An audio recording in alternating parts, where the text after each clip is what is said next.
ఏమా పనులన్నీ అయిపోయినాయా? అయిపోయింది అత్తయ్య. ఇప్పుడే వంట రూమ్ అంతా క్లీన్ చేసి సామాన్లన్నీ క్లీన్ చేసి వచ్చేసాను. ఇట్లా లైట్లు ఫ్యాన్లు అన్నీ ఆన్ చేస్తే కరెంట్ బిల్ ఎవడు? మీ బాబు కడతాడా? బాబు కాదు, నీ బాబు కడతాడు అత్తయ్య. అయినా నీ చేతుల మీద కడతాడంటే నువ్వెందుకు కొంత ఫీల్ అయిపోతున్నావు? కడుతుంది నీ కొడుకే కదా.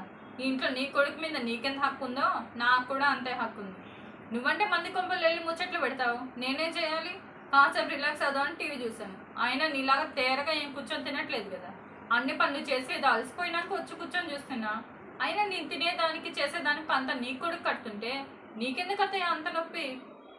పొద్దున్నే 4 గంటలకు మొదలు పెడతావు, మంది కొంపలు అంతా తిరుక్కొని సాయంత్రం 4 గంటలకు ఇంటికి వచ్చి రాత్రి 10 గంటల దాకా టీవీ ఆన్ చేసి చూస్తావు.